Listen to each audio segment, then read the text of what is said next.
যদি আওয়ামী লীগকে অপবাদ দিয়ে মিথ্যা মামলা দিছে, তাহলে আজকেও যদি মিথ্যা মামলা দাও, তা আওয়ামী লীগের দোষটা কোথায় আমাকে বলুন?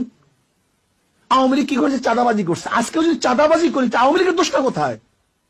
আওয়ামী লীগ জুলুম করছে, অত্যাচার করছে। আজকেও যদি জুলুম অত্যাচার করি, তা আওয়ামী লীগের দোষটা কোথায়? আমি চাই না কোন আওয়ামী লীগ করার কারণে কাউকে জ্বালিয়ে দেওয়া হোক, কারোর অফিসকে ভেঙ্গে চুরে তছনছ করা হোক, আওয়ামী লীগ করার কারণে তার মিল ইন্ডাস্ট্রিজকে জ্বালিয়ে দেওয়া হোক। এইটা আমি চাই না। আমি চাই যে অন্যায় করছে তার বিচার হোক, কিন্তু যে অন্যায় করে না, সে যে দলের হোক না কেন, সে আমার শত্রু হোক না কেন, তার বিচার করা যাবে না, তার উপর জুলুম করা যাবে না। এই জুলুম মুক্ত এক দেশ আমরা করতে চাই, ভোটের অধিকারকে প্রতিষ্ঠিত করতে চাই। আমরা এখন জুলুম করতেছি, হাজারো মামলা হচ্ছে, নিরাপদ মানুষের বিরুদ্ধে মামলা হচ্ছে। তাই সে আওয়ামী লীগ করুক, সে নিরাপরাধ, সে ভালো, তার নামে মামলা দেবো কেন? তাহলে আপনিও যখন ক্ষমতা পরিবর্তন হবে, তা আপনার নামে তো মামলা দিবে। এই সংস্কৃতি চলবে কেন?